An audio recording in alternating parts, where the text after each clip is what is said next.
All right, so many of you are getting ready to travel to see loved ones for the holidays or perhaps just take a family trip somewhere. And traveling with children can no doubt be stressful. Sometimes it can even be disastrous. I know firsthand. Joining us now is Paola Trousdale, our local traveling mom, who is here with some advice for you. Thanks so much for coming in. Thanks for having us. And you brought your kids. I did. This is Alec and Daniel. All right, so let's talk about, you just recently got back from a trip. How did that go? It went pretty well overall. I mean, I think the weather was the worst part, but the kids did great, which is And it was a road nice. trip. It was a road trip, yeah. Good, and they're so well behaved right now. Don't so let them fool you.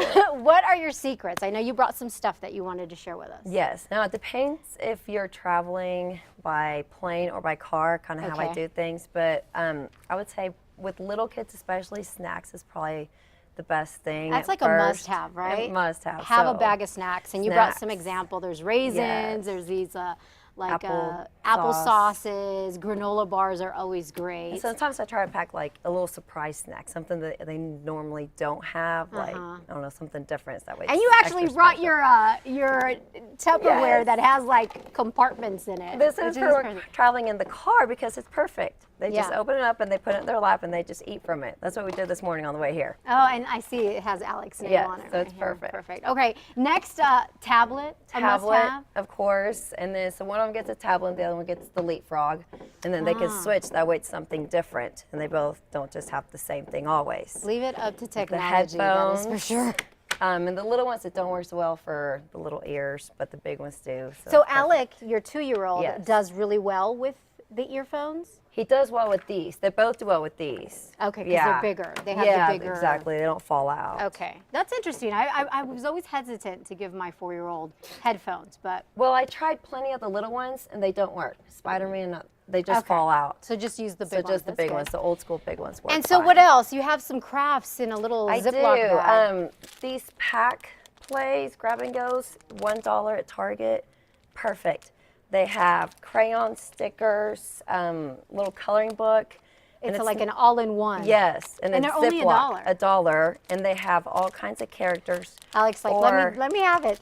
They can be seasonal, which is perfect right now traveling for Christmas time. Oh, good. They have all kinds, and like I said, not just seasonal. And the one you have right here is kind of like a do-it-yourself. Yes, put it together. This is a little special separate craft that we're going to do on the plane when we travel. Oh, look at that. Just little boots, and you can take them as gifts, you know, from the kids wherever you're going for the families afterwards. Very good. And make sure when you do these, you have a little trash bag with you. Like a plastic bag. Keep the plastic bag whether you're traveling by car or by plane. That's where all your trash is going to go. I know that. I kind of learned that the hard way. One day I traveled, I didn't have a trash bag. The little bag on the plane where people get sick into. Yes. If you don't vomit have, bag. Yes. If you don't have a plastic bag, that's a perfect trash bag. I know, it's in there, and it's usually we stuff. And they'd rather have it be in there than all over the ground. Okay, very good. And lastly, just as a rule of thumb, I mean, I know I get so stressed out when I travel. That's why we really don't travel all that much with a 4-year-old. But you travel like 5 to 10 times a year. Yeah, oftentimes by yourself. Yes. Oftentimes out of the country. You're getting ready to travel out of the country soon by yourself. So mentally speaking, how do you do it? How do you keep yourself sane?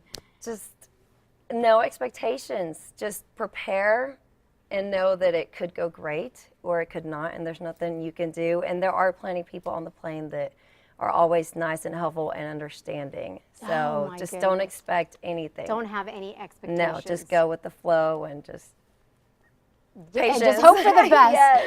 All right, Paola, thank you so much for coming in. Thanks for having us. Thanks, Alex and Daniel, for coming in. Stay right there because we have much more ahead right here on Tu Casa this morning, including details on what is trending, including a couple of ski areas that will be gearing up to open very soon thanks to that recent winter weather. Details after the break.